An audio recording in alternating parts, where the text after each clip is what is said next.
Today we're going to read the book Peter's Chair by Ezra Jack Keats. Now this unit we are talking about helping out at home. And this book has to do with that. So when I look at that front cover, I wonder how this has to do with helping out at home. Now I'm looking at the boy in the middle of that picture, and I'm assuming he is Peter. And I also see a chair. But look at all those other things. I'm wondering what they all have to do with the story and helping out at home.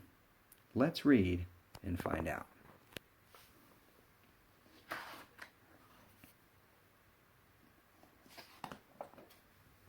Peter's Chair by Ezra Jack Keats. Hey, that's the same thing it said on the front cover. What's the name of this page again? Do you guys remember? Yep, that's right. It's the title page.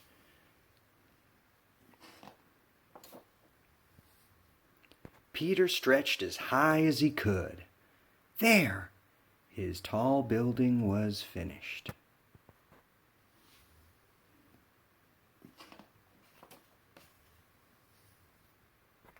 Crash! Down it came. Shh! Called his mother. You'll have to play more quietly. Remember, we have a new baby in the house.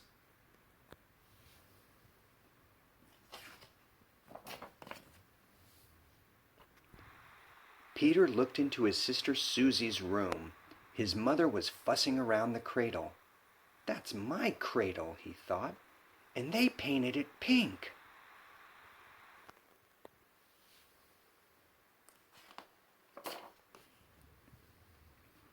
Hi, Peter, said his father. Would you like to help me paint Sister's high chair?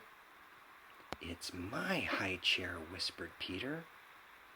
Ooh, look at his face. How do you think he's feeling right now?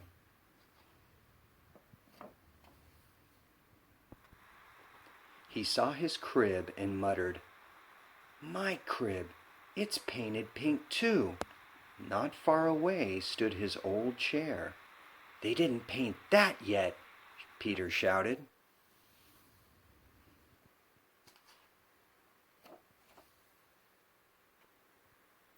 He picked it up and ran to his room.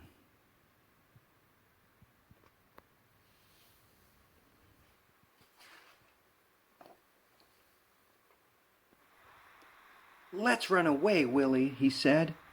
Peter filled a shopping bag with cookies and dog biscuits. We'll take my blue chair, my toy crocodile, and the picture of me when I was a baby. Willie got his bone. Hey, blue chair, toy crocodile, and the picture of him when he was a baby kind of reminds me of something that we saw earlier. What was it? Oh yeah, the front cover. They went outside and stood in front of his house. This is a good place, said Peter. He arranged his things very nicely and decided to sit in his chair for a while.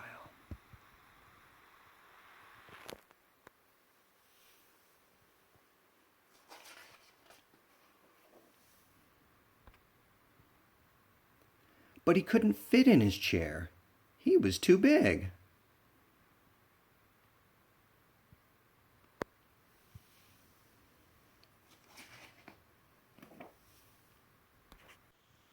His mother came back to the window and called, Won't you come back to us, Peter dear? We have something very special for lunch. Peter and Willie made believe they didn't hear. But Peter got an idea.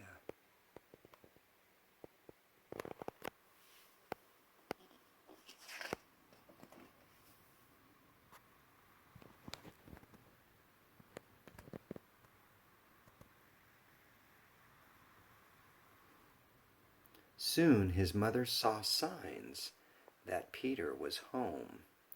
That rascal is hiding behind the curtain, she said happily.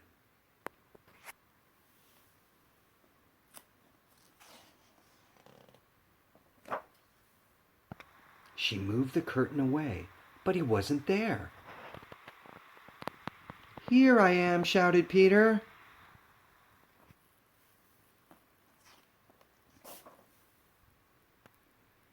Peter sat in a grown-up chair. His father sat next to him. "Daddy," said Peter, "let's paint the little chair pink for Susie."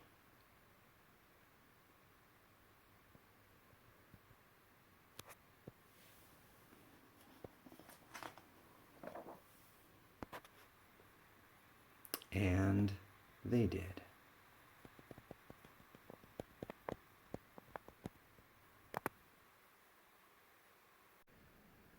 All right, so what'd you guys think of the book? Pretty good. I really like this story, but I have to admit, the very first time I read it, I knew that it was about helping out, and there was probably only one time in the book that I thought that Peter actually helped out.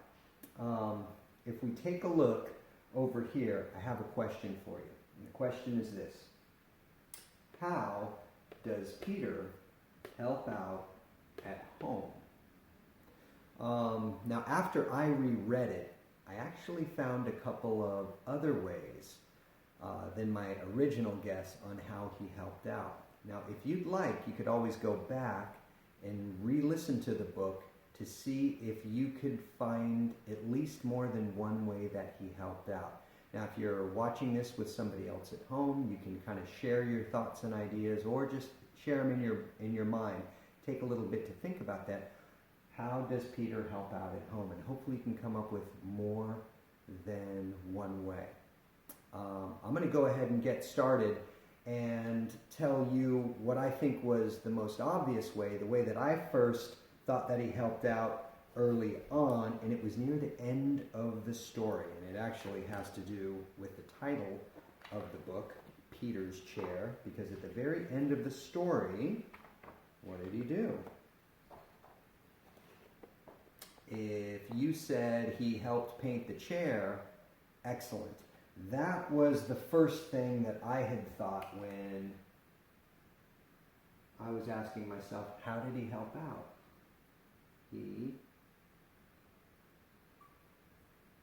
Peter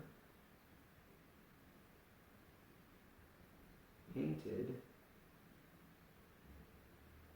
the chair. Okay. So that to me was the easiest one, and after I reread it a second time, I thought of a different way that he helped out. That was actually way back in the very beginning of the story. And I don't know if you remember this, but let's turn the page back to the very beginning. Remember when he was making this block tower, stacking things up, and the very next page, it came crashing down, and his mother said, "Shh, you'll have to play more quietly. Remember, we have a new baby in the house." So what did he do? He actually listened to her, and Peter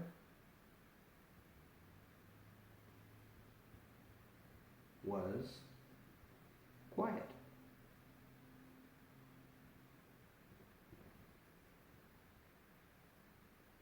Yeah. And just like in your house, do your mom and dad ever ask you to be quiet? Well, there's a reason for it. Lots of different reasons they might ask you for that, but it actually does help your parents out sometimes when we're quiet. All right, and there was a third thing I think he did kind of throughout. And in the beginning, he was a little bit upset about some of his stuff.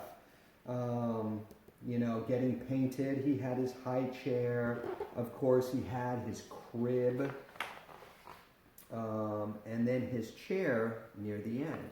And one thing that I think Peter realized at the end was that there were a lot of things that were his at one time, and he realized that he needed to share those things with his sister.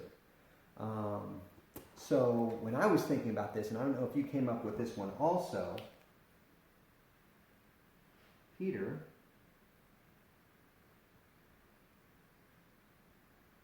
shared his things.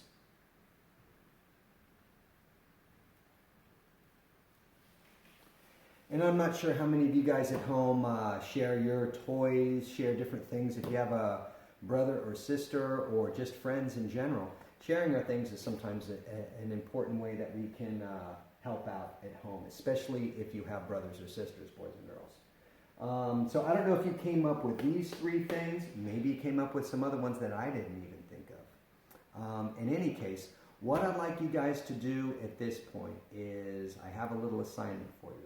And that is to think of some other ways that you guys can help out at your home. It could include these things right here, or it could be some totally different things.